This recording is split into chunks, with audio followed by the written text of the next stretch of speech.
The Prime Minister was in Bhuj today and spoke about the use of Made in India weapons in Operation Sindoor. We've got a fantastic guest with us, the co-founder of IdeaForge, a leading Indian drone manufacturer, Vipul Joshi. Thank you very much for being with us. Wonderful to have you on the program. For the benefit of our viewers, thank you, Vishnu. Tell us what sorts of drones did you use in Operation Sindoor in service of our armed forces?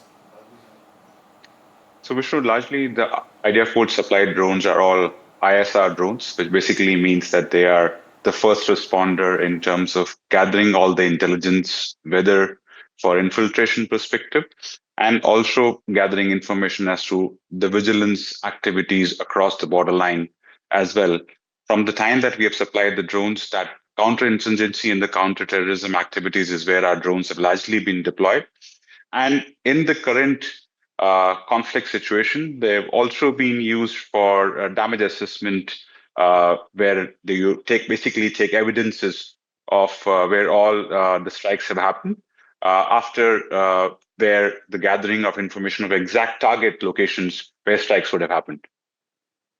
Vipul, were your teams working very closely with the Indian Army and the Indian Air Force? Were you embedded with them as these strikes went in? Was this important in terms of figuring out how your drones actually did in live operations?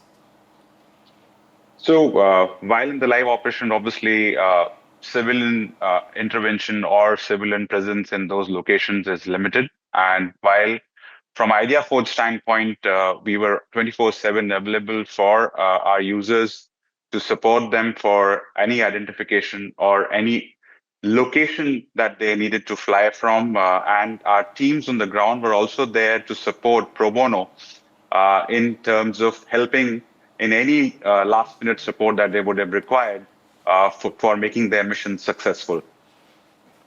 Vipul, you manufacture a range of drones.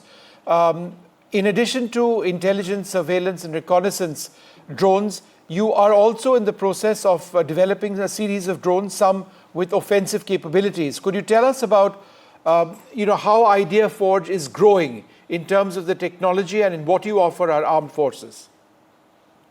From the overall plethora of drones, or the gamut of drones that IdeaForge has developed over the years, our large focus has been around the reconnaissance or the ISR drones, as we call it. IdeaForge has also developed drones for also precision dropping capabilities on our drones.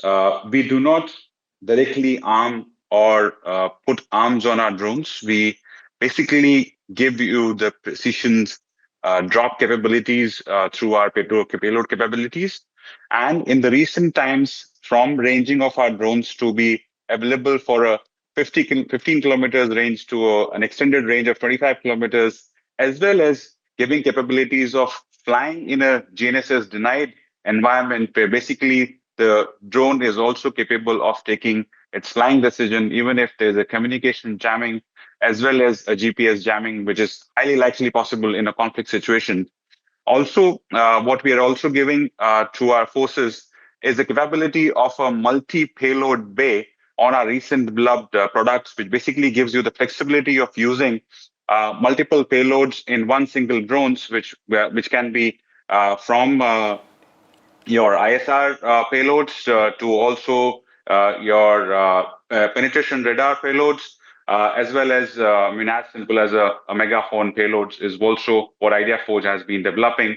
In a larger segment, IdeaForge is also getting into segments wherein our drones will be capable of traveling to about 50 kilometers plus range and would have a capability of carrying about 6 kgs to about 10 kgs sort of payload. And we are also getting into logistics drones, which basically would be a very heavier class of drones, which could have capabilities with regards to medevacs, as well as high altitude operations carrying about 100 and 150 kg class of payloads to a range of 100 kilometers plus. Vipul, the story of IdeaForge is pretty incredible. How did a few of you decide that you wanted to make drones for India? So interestingly, we are also it's born out of our very sad attack over the Taj Mahal, where we actually were seeing through attack happening and helicopters trying to see through the windows of the Taj Mahal Hotel. This is 2008. And four of us, the co-founders, sort of got on a call and said that, had our drones been there, a technology that we have been working, and my other three co-founders from their IIT times were putting their efforts in developing the drones from scratch in India, because there was no ecosystem, there was no presence of drone in the country at back then. And from there, we sort of got into seriously developing or productizing the drone ecosystem in India. In the initial stages, we sort of were also collaborating with DRDO to bring this technology to foray.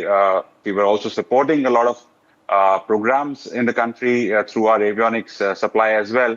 And from there, we have strongly built this overall product development with significant efforts being put in through our own indigenous development, R&D efforts, where across board in the spectrum of if a UAV, from its payload to its hardware airframe to its packaging, we have a complete control on the complete technology. And we have roughly about 80 plus patents filed worldwide, and 40 of plus have been granted as well, which has been a significant effort when we're trying to build a technology which is homegrown and within complete effort of our team.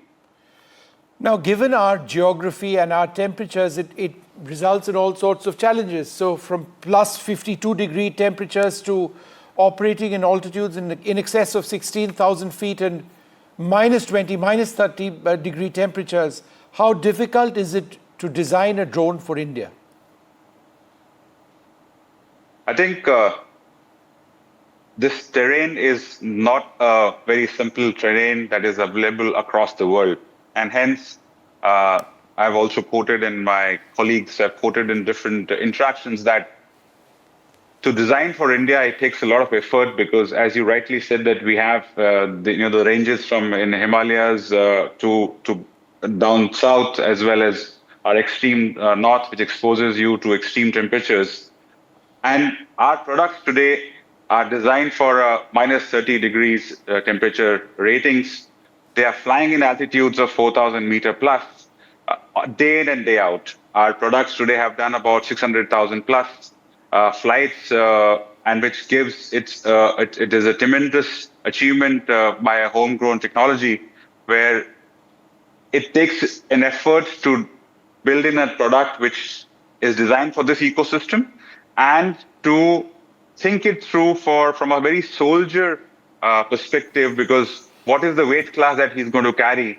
Most of the products that we have designed are today of backpack portable, last mile deployable, which is very important, and hence the reason why the overall weight paradigm in developing the overall products have to be kept in mind, and also the portability and the deployability of the system, because with all the temperature limitations, there is also a limitation in terms of how the topography will give you space to fly. And from that perspective, a complete effort in terms of bringing in the autonomy into our systems, wherein we are able to deliver the best in class, also the product which has taken all the efforts out of the user or the pilot, through all decisions in terms of flying are being taken by the product itself, wherein the autonomy to the aircraft has been built in to decide if the given location will give you the range and the endurance that is expected from that particular aircraft and the mission that you want to fulfill. And would you want to change the location, or would you want to identify a place which is better suited for flying, to build in autonomy features like to bring in home when the battery fails safe, or the communication, and as I enumerated, to also now look into products which are also able to fly in a GNSS denied environment as well. That's an important point. Was jamming a big concern this time around, the fact that your drones or any drone could be vulnerable to that? And did you have to adapt? Did the forces have to adapt to the jamming which the Pakistanis would have tried? See, in a conflict situation, I think the jamming is a reality both sides. Even we were trying to do all the jamming activities to not let their activities cross the border from our side, and even from their side, the similar effort. And that's the reason why a continued effort to develop the technology to a level where you are able to maneuver and bring the products back home in a situation where jamming attempts are very natural.